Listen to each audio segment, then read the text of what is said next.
Dek, kita bersihin sepeda hari ini. Ayo, ayo, Kak. ayo. Selamat pagi teman-teman. Ketemu lagi nih bersama Kak Zara dan Rio. Nah, sebelum mulai, ada baiknya kita berdoa dulu ya, agar ilmu yang kita pelajari hari ini bisa bermanfaat. Amin. Hari ini kita akan mempelajari lebih dalam kegunaan dari aliran energi di kehidupan sehari-hari kita.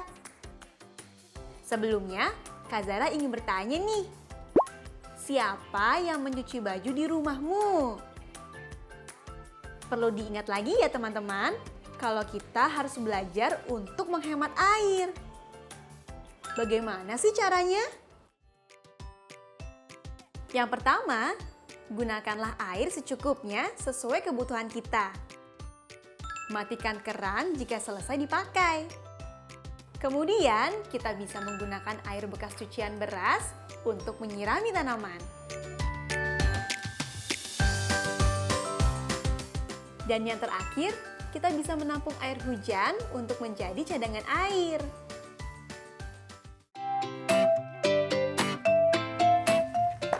Kita jemur, sini, Yuk. sini dulu.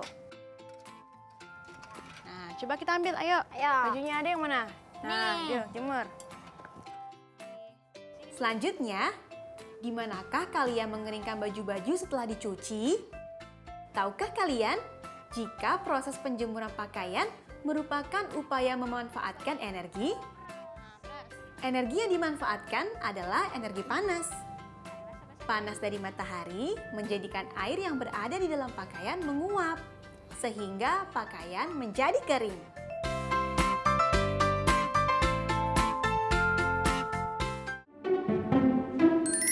Teman-teman, aku mau mengingatkan lagi nih, kalau nanti kita akan melakukan proyek mingguan bersama-sama.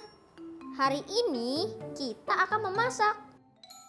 Yang pasti, proyek kali ini harus didampingi oleh orang tua atau anggota keluarga lainnya ya. Nah, hari ini kita mau masak apa sih, Rio? Rio ingin masak nasi goreng, Kak. Oke deh kalau gitu.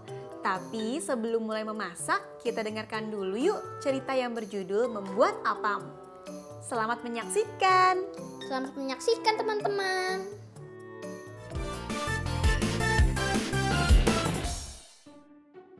Membuat apam. Bulan Rajab sebentar lagi tiba. Seperti biasa, ada festival membuat apam untuk menyambutnya. Festival itu akan diadakan esok lusa. Abdul dan teman-temannya sudah tidak sabar ingin makan apam buatan ibu-ibu mereka. Namun, tangan ibu masih sakit. Tidak apa, sekali-kali kita tidak membuat apam. Ibu tidak perlu khawatir, nanti Abdul yang membuat apam. Ibu nanti melihat saja. Apa Abdul bisa? Abdul pun yakin ia bisa. Setiap tahun, Abdul melihat ibu membuatnya. Bahan-bahan apam juga sudah tersedia. Ayo Bu, orang-orang sudah berkumpul di tanah lapang. Ayah membuatkan tungku batu. Batu-batu disusun, apinya berasal dari daun kelapa kering yang dibakar. Abdul merasa membuat apam itu tidak sulit. Pertama-tama, Abdul harus mencampur tepung beras dan santan. Ibu duduk saja, biar Abdul yang mengaduknya. Hati-hati Abdul.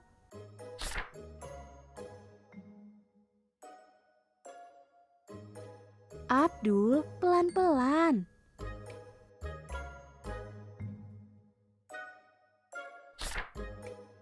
Ibu tenang saja, jangan khawatir.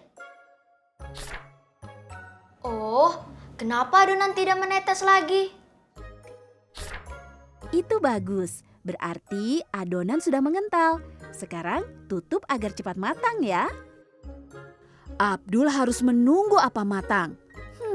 Apa yang seharusnya ia kerjakan? Abdul berjalan-jalan dan melihat sekeliling. Wah, kelihatannya Abdul adalah koki paling cilik di festival ini.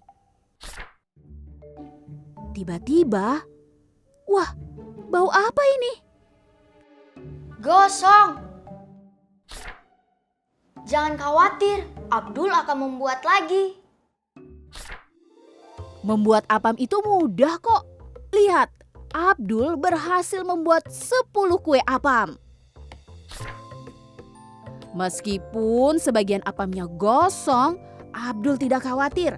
Masih ada apam cantik untuk diantarkan ke Nini Mama dan untuk dimakan sendiri. Apam buatan sendiri itu terasa lebih lezat. Dan cerita hari ini pun selesai. Bagaimana anak-anak? Apakah cerita ini menyenangkan? Semoga cerita tadi memberikan inspirasi bagi kalian semua ya. Nah, sekarang Ibu ingin tahu apakah kalian benar-benar menyimak cerita Ibu. Dari cerita tadi, acara apa ya yang dinantikan Abdul dan teman-temannya? Iya, betul sekali. Abdul dan teman-temannya menantikan festival membuat apam. Lalu, mengapa mereka menantikannya? Tepat sekali, mereka menantikan festival membuat apam karena ingin mencicipi apam buatan ibu mereka.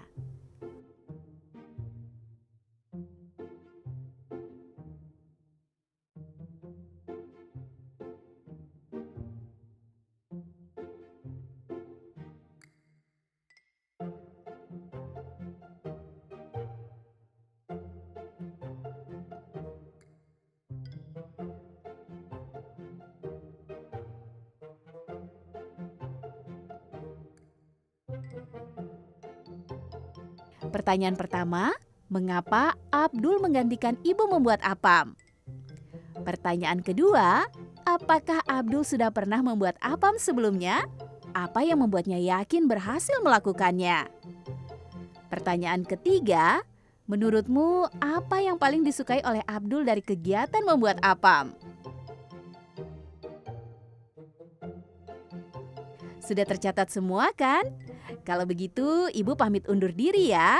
Sampai jumpa di cerita selanjutnya. Tetap semangat! Halo teman-teman, bagaimana cerita membuat apam tadi? Seru sekali ya. Oh iya, jangan lupa ya untuk selalu mengisi jurnal kebacaan kalian atau kalian bisa mencatatnya di buku catatan kalian. Nah, hari ini kita sudah belajar apa saja ya? Betul, hari ini kita belajar tentang pemanfaatan energi dan membaca buku cerita yang berjudul Membuat Apam. Baiklah, jangan kemana-mana ya teman-teman. Aku dan Kak Zara akan kembali lagi setelah yang satu ini. Tetap di sini ya.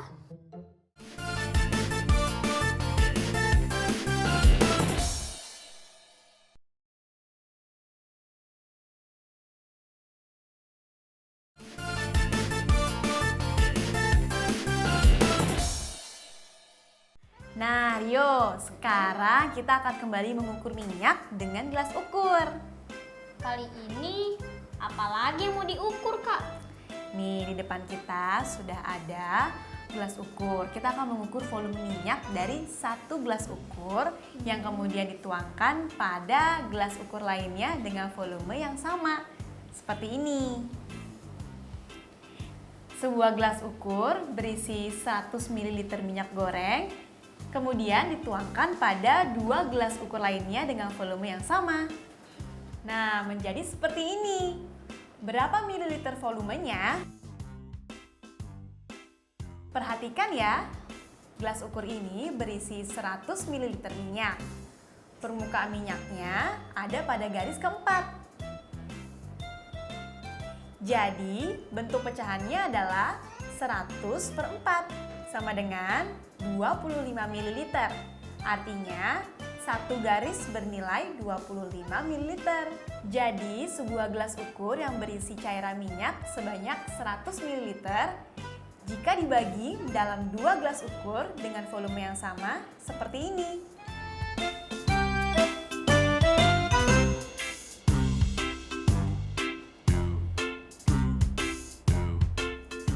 Maka, masing-masing gelas ukur berisi 25 ml minyak sehingga volume minyak seluruhnya adalah 50 ml. Lalu, bagaimana jika kedua bejana ini dituangkan lagi pada 5 bejana yang sama dengan hasil seperti ini? Berapa mililiter kah volumenya? Wah, berapa ya, Kak? Coba kalian hitung dengan cara seperti yang sudah pernah dicontohkan sebelumnya ya. Baik, Kak. Kalau begitu, ayo kita coba teman-teman. Perhatikan gambar batang kayu ini. Kita akan membahas nilai pecahan campuran terhadap pecahan biasa dengan menggunakan ilustrasi batang kayu ini. Tahukah kalian batang kayu ini bernilai 2/4? Tapi berapa ya nilainya jika diubah ke dalam bentuk pecahan biasa? Pecahan campuran 2/4 dapat digambarkan dengan 2 kayu utuh dan 2 kayu berukuran 1/4. Apabila 2 kayu utuh kita potong dengan ukuran sama seperti 1/4 bagian, akan terbentuk 8 potongan kayu dengan ukuran 1/4 bagian. Sehingga dapat dinyatakan 8/4 bagian. Kemudian kita tambahkan dengan 2 potongan kayu 1/4 bagian yang sudah ada yang bernilai 2/4 bagian. Sehingga keseluruhan ada 10 potongan kayu dengan nilai 1/4. Jika kita nyatakan dalam bentuk pecahan biasa yaitu 10/4. Atau kalian juga bisa menggunakan cara ini. 4 dikali 2 ditambah 2 sama dengan 10, lalu tuliskan angka penyebutnya 4. Hasilnya adalah 10/4. Berdasarkan penjelasan ini, terlihat bahwa pecahan campuran dapat dibentuk ketika angka pada pemilang lebih besar daripada penyebut. Contoh, 3/2 menjadi 1/2 dan 2/4 menjadi 10/4. Nah teman-teman, lalu bagaimana nilai pecahan biasa terhadap pecahan campuran? Tahukah kamu nilai pecahan 10/4 dapat diubah kembali ke dalam bentuk pecahan campuran? Begini penjelasannya. Perhatikan gambar ini. Pecahan 10/4 dapat dijadikan pecahan campuran karena pembilangnya lebih besar daripada penyebutnya. Pecahan 10/4 artinya bahwa terdapat 10 kayu dengan ukuran 1/4. 10 kayu berukuran 1/4 ini dibuat menjadi kayu yang utuh, yakni 2 kayu utuh dan 2 kayu dengan ukuran 1/4 yang tersisa. Angka 2/4 juga dapat diperoleh dengan membagi 10 dengan 4. Ketika 10 dibagi 4 akan tersisa 2. Bilangan 2 ini akan menjadi 2/4 atau 1/2 sehingga diperoleh 2/4 atau 1/2. Nah, bagaimana? Apakah kalian sudah paham? Jika masih mengalami kesulitan, cobalah minta bantuan walimu di rumah ya. Nah Rio, kamu kan sudah mengetahui nih tentang jenis-jenis energi. Iya. Sekarang yuk kita coba menghasilkan energi. Menghasilkan energi, Kak. Tapi gimana caranya? Nih, coba deh kamu pegang ini. Kamu tahu kan ini sapu lidi? Ya tahu lah Kak. Nah, sapu lidi ini terbuat dari pelepah pohon kelapa atau pohon aren. Sapu lidi biasa digunakan untuk membersihkan jalanan. Terus gimana caranya kita bisa menghasilkan energi dari sapu lidi ini? Caranya gampang kok. Nih, coba deh kamu ambil 1 atau 2 batang lidinya. Nah, terus kamu gerakin dengan cepat kayak gini. Nah, bisa? Bisa? Nah, terus coba deh, ada terdengar suara nggak dek? Wah, iya Kak, ada suaranya. Iya, karena ketika kamu menggerakkan lidi ini, kamu melakukan energi gerak pada lidi. Bunyi yang terdengar merupakan hasil dari energi gerak yang kamu berikan kepada lidi. Sehingga lidi mengubah energi gerak menjadi energi bunyi. Wow, luar biasa. Iya kan teman-teman? Kalau masih penasaran, kalian buktikan sendiri ya. Teman-teman, kakak yakin kalian sudah paham dengan nilai pecahan biasa dengan pecahan campuran. Untuk memastikannya, ayo kita berlatih.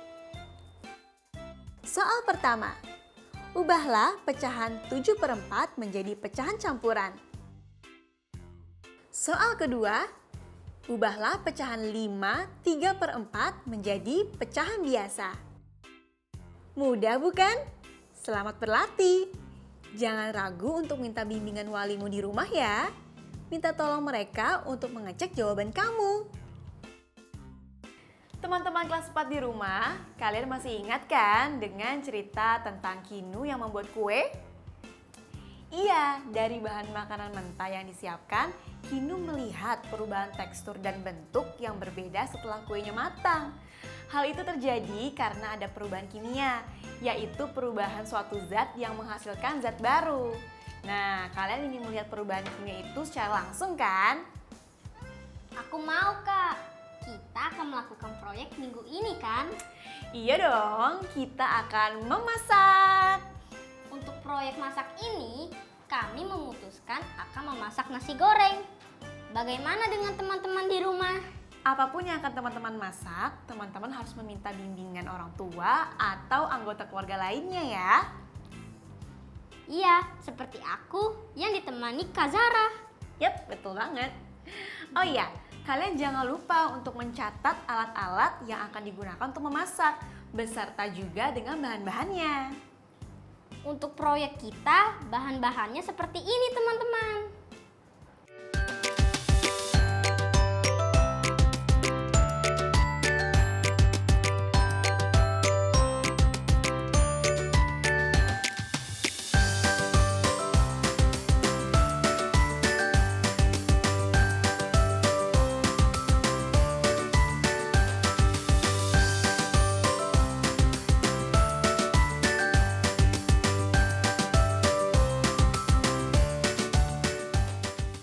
Nah, selama memasak, cobalah kalian perhatikan perubahan energi apa saja yang terjadi.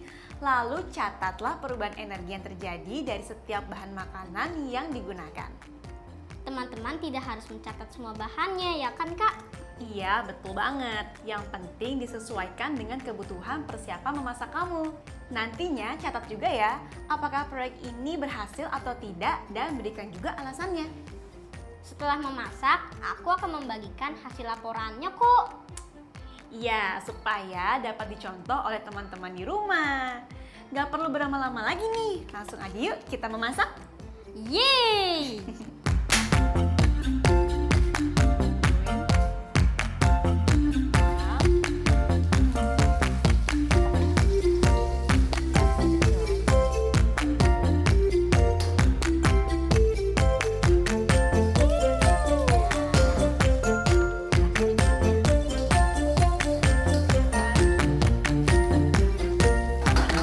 Kecap sedap.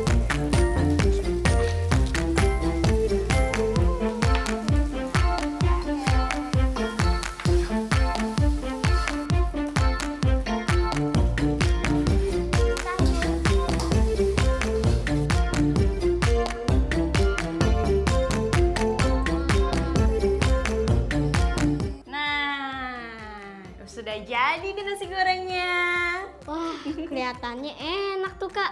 Iya dong. Nanti kita makan bareng ya, Dek. Iya, Kak. Nah, sekarang boleh nih Rio, kamu bagikan hasil laporan kamu ke teman-teman yang ada di rumah. Oke, Kak. Jadi, untuk proyek minggu ini, alat-alat yang kugunakan adalah 1. Gas LPG dan kompor. Nomor 2, wajan dan sodet. Kemudian, perubahan energi yang terjadi saat menggunakan kompor adalah energi kimia menjadi energi panas. Kemudian, aku juga buat penggunaan bahan yang kaitannya dengan pecahan seperti ini. Telur yang kugunakan adalah 2 butir. Maka kolom 1/2 bahan aku isi dengan 1 butir telur. Di kolom 1/2 bahan aku isi dengan 2 telur ditambah 1 telur. Jumlahnya jadi 3 telur. Wih, lengkap banget nih laporannya si Rio. Hebat kamu, Dek. Iya dong, Kak. Nah, teman-teman di rumah sudah jelas kan dengan contoh laporannya? Apakah hasil proyek kalian sesuai rencana? Iya, Kak, proyekku sudah sesuai rencana. Aku jadi paham perubahan-perubahan energi yang terjadi di setiap prosesnya. Wah, keren kalau gitu. Ya udah, kalau gitu kita bawa nasi gorengnya yuk ke ruang makan. Ayo, Kak. Enak banget tuh, Kak. Teman-teman, ini dia materi yang sudah kita pelajari hari ini.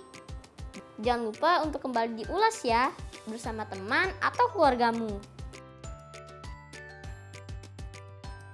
Alhamdulillah, kegiatan belajar hari ini sudah selesai, Kak. Iya, alhamdulillah ya Rio. Teman-teman, sekian dulu ya perjumpaan kita hari ini. Jangan lupa dikerjakan soal-soal latihannya. Ingat selalu ya untuk menjaga kesehatan, menjaga jarak, dan memakai masker. Sempatkan juga untuk berolahraga dan selalu makan makanan bergizi. Kami pamit undur diri dulu ya. Sampai jumpa. Dadah! Sekarang tetap belajar dari rumah ya teman-teman. Ingat, jaga jarak, rajin mencuci tangan, dan pakai masker agar kita mencegah penyebaran COVID-19. Sampai jumpa!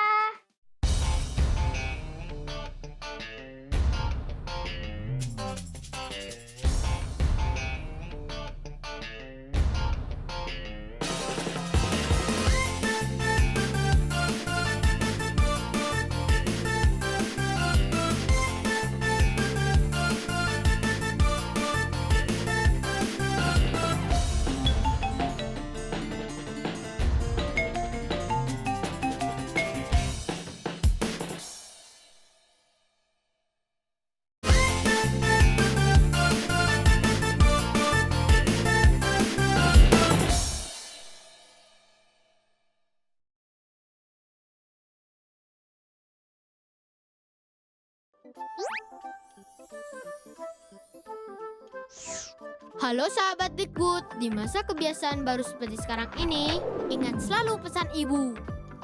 Keluar rumah kalau penting saja ya nak, ingat untuk selalu 3M. 3M itu mudah dilakukan dan bisa mencegah penyebaran virus corona. Menggunakan masker, mencuci tangan dengan sabun dan air mengalir, menjaga jarak. Sahabat Dikbud, kalau kamu sayang keluarga, jangan bawa virus ke rumah ya. Ingat pesan ibu, ingat 3M.